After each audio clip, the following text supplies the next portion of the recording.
We are still reading from the deuterocanonical book of Tobit, and it's rare that we read this book. Anyway, this is a short book, so I will start again by calling your attention to what we have read. And this is quite a long reading in the first reading. And this time it's not anymore Tobit who's the protagonist here. It is his son, Tobias. And the novel is about to conclude. Tobias already had the fish caught.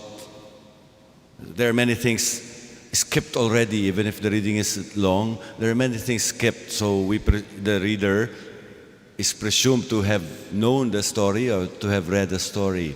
We know that the angel or the kinsman is actually the archangel Raphael, leading the boy Tobias into the river. A fish bit him.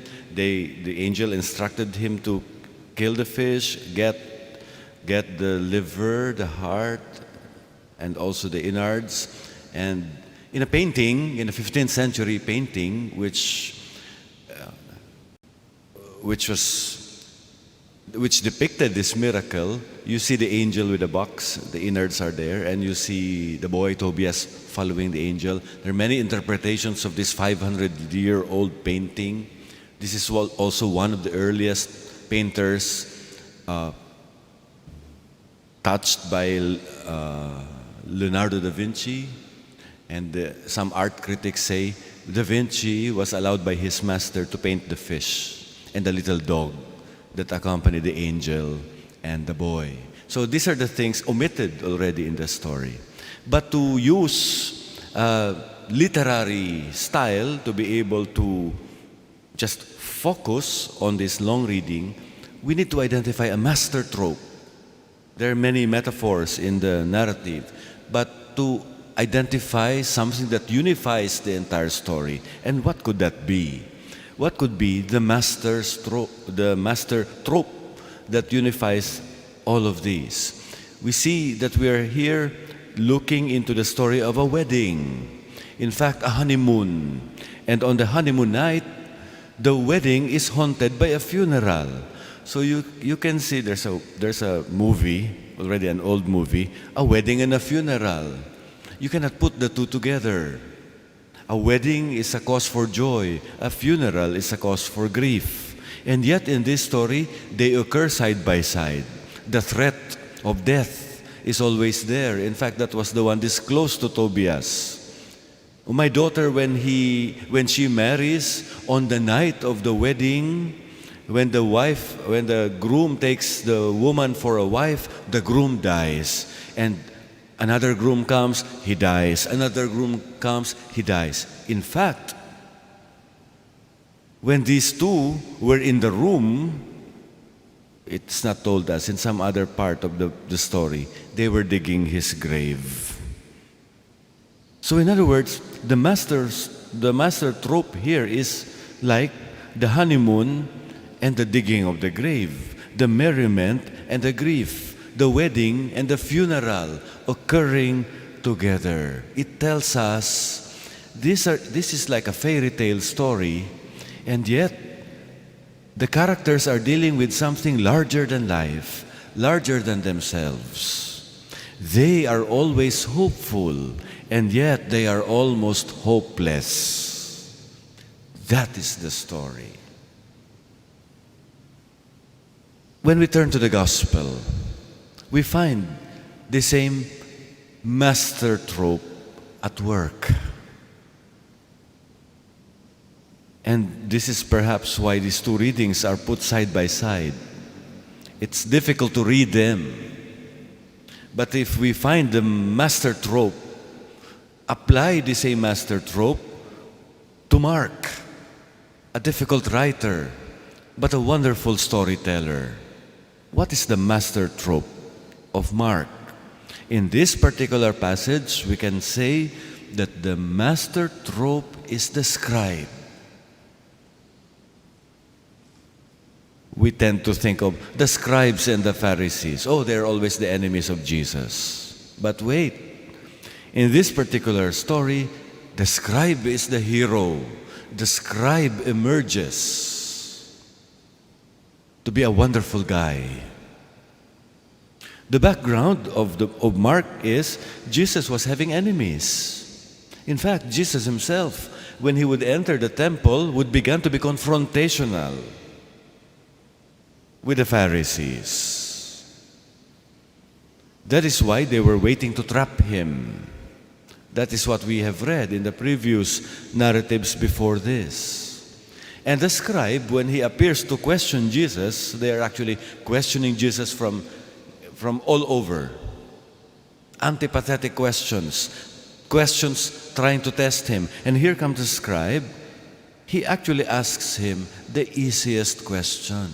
It's like the scribe is amazed at the wisdom of Jesus. He's actually caught and he's in at the wit of Jesus in answering the questions of the Pharisees.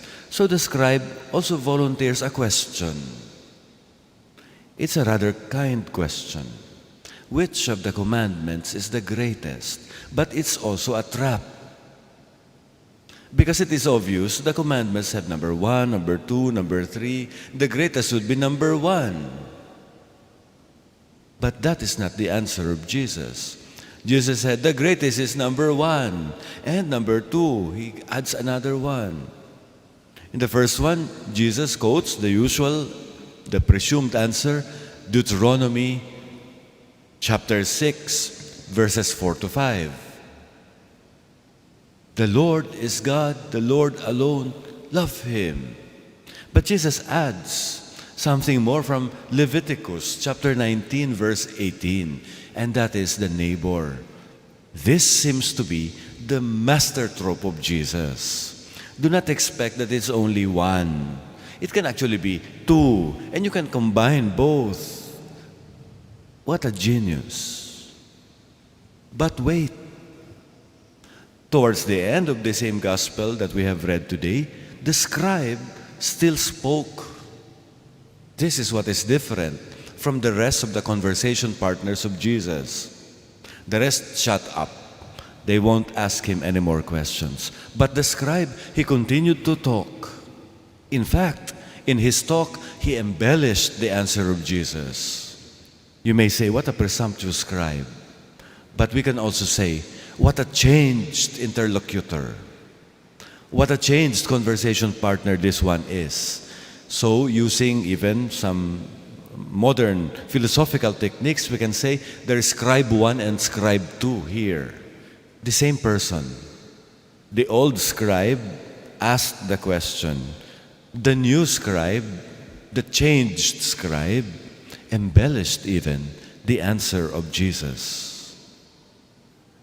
He's becoming to be a preacher. He's already explaining Jesus in front of Jesus himself.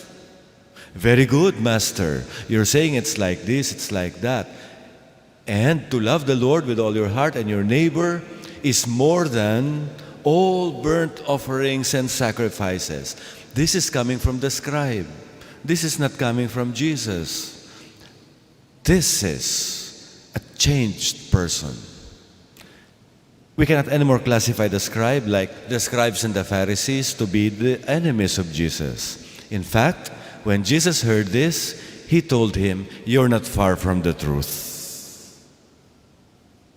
You are not far from the kingdom of God." Brothers and sisters, this is what the French Dominican philosopher Antonin Gilbert Sertillange, in his book, The Intellectual Life, its spirit, conditions, methods, written long time ago in 1946, so now it's a classic. He tells us, and this summarizes for us the experiences of the ordinary people in the Old Testament, like Tobit, his son Tobias, summarizes for us the experience of the scribe that is being told to us by the writer Mark. Sertillange says, truth is revealed little by little. Those who bring it out of the shadow have not the right to ask it to make them a halo. They serve. That is enough. To gird on the hero's sword for a single moment, or to carry his shield, that is their reward. As we listen to the words of the Holy Scriptures read to us today, may we too come to know the truth like the scribe, so that Jesus could tell us, you are not far from the truth. You are not far from the kingdom of God.